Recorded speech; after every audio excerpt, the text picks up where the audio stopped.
femmes du Québec, PDF Québec. La question des mères porteuses nous tient à cœur, car la mission principale de PDF Québec est la défense de la dignité et des droits des femmes. PDF Québec est une organisation féministe canadienne qui a fêté ses 10 ans il y a quelques jours. Nous sommes des féministes universalistes qui défendons toutes les femmes, reconnaissant que les femmes sont souvent opprimées parce qu'elles sont femmes. Le Québec était, jusqu'à 2023, une terre d'exception en Amérique du Nord, en ce qui concerne la maternité de substitution. Nous utilisons les termes grossesse pour autrui ou GPA. La GPA est autorisée par notre gouvernement fédéral canadien depuis des années. Et les différentes provinces avaient accepté ces principes aussi.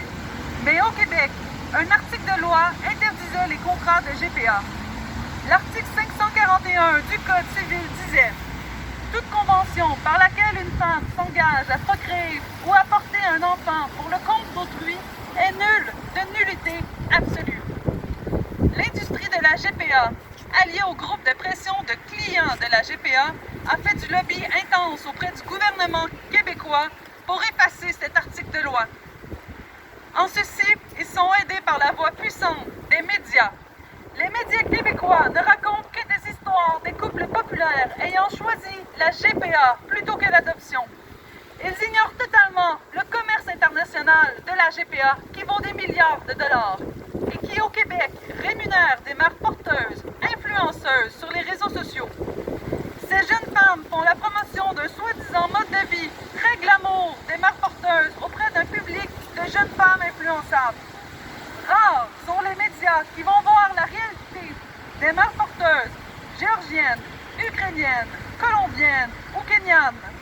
Elles n'ont pratiquement pas le droit de critiquer ou dénoncer les problèmes de l'industrie. Elles sont réduites au silence par des clauses de leur contrat. C'est sur les réseaux sociaux que certaines mères porteuses, québécoises et d'ailleurs, prennent la liberté de documenter leur vie de mère porteuse. Elles s'expriment sur les ravages des traitements médicaux qui leur sont imposés, de l'impact psychologique de l'abandon de leur bébé et sur les situations de harcèlement qu'elles vivent au quotidien de la part des clients qui commanditent le bébé à naître.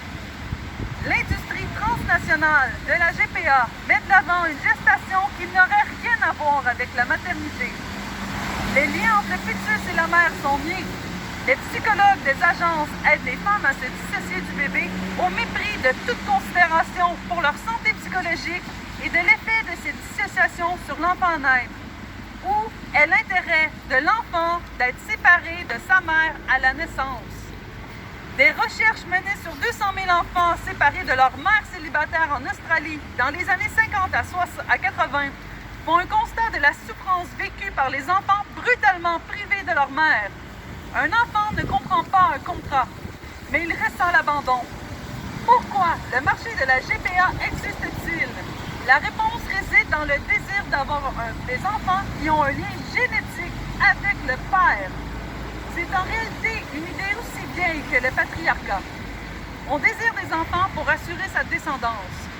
C'est la même idée que la série télévisée des Servantes écarlates, mais avec l'aide de la technologie. Du désir d'enfant, on glisse facilement vers le droit à l'enfant, même si tout le monde s'en défend. En effet, les gens ressentent une véritable compassion envers les couples ou les personnes qui souffrent du fait de ne pas avoir d'enfants. Le lobby de la GPA milite actuellement pour faire reconnaître le concept d'infertilité sociale qui s'applique aux couples homosexuels et aux personnes célibataires. De cette façon, la GPA serait le remède à cette infertilité.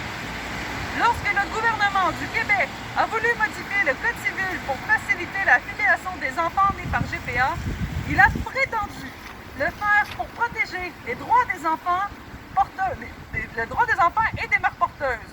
Les politiciens aiment répéter qu'il s'agit de progrès humain, de remède contre l'infertilité. Les femmes font don de leur corps, les enfants seront heureux. Cela crée de belles familles. Tout discours économique est évacué de leur langage. Jamais ils ne parlent de l'industrie. Pas plus des souffrances des femmes, de leur exploitation, ni du choc d'abandon infligé aux enfants dès la naissance. PDF Québec a été un des seuls groupes à dénoncer la volonté du gouvernement de des contrats de GPA. Nous leur avons dit que présumer un droit à l'enfant est porteur de dérive vers une marchandisation des êtres humains. Nous sommes tous aussi touchés par l'infertilité et les souffrances que celle-ci peut causer. Cependant, le désir des uns, aussi valide qu'il soit, ne peut avoir comme conséquence la transformation de l'enfant en objet plutôt qu'en sujet. Si nous inscrivons dans la loi le principe qu'un contrat notarié pour obtenir un enfant, nous acceptons que l'enfant soit un objet de contrat. Il faut maintenir la nullité de tout contrat qui tenterait d'établir par une entente entre adultes l'obtention d'un enfant. PDF Québec a proposé d'inscrire clairement dans la loi québécoise que le droit à l'enfant n'existe pas, n'a jamais existé et ne souffre d'aucune exception. Malheureusement, la loi permettant la GPA transnationale et la filiation canadienne a été adoptée en avril 2023, qui plus est à l'unanimité. C'est dire la puissance du lobby que forment l'industrie, les médias et les groupes de pression des clients.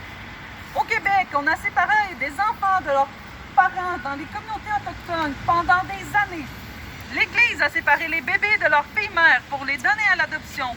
Ces actions ont été dénoncées par la société entière comme étant des actes de barbarie. Et pourtant, en l'espace de quelques années à peine, on est arrivé à glorifier la capacité d'une femme à donner son enfant. La conférence de la Haye semble participer au mouvement pour organiser légalement la production d'êtres humains au niveau mondial. Des humains qui, comme des choses, seraient échangés comme des biens, des avantages, si minimes soient-ils. Tout comme pour nos politiciens et journalistes du Québec, les membres de groupes de travail de la conférence de la Haye paraissent être aveugles à la réalité. Nous sommes donc venus ici leur expliquer qu'en réalité, nous pensons qu'il existe un consensus au Québec, au Canada et partout dans le monde contre l'exploitation des femmes et la marchandisation des enfants. Ceci n'est pas une question partisane, mais une question de droits humains.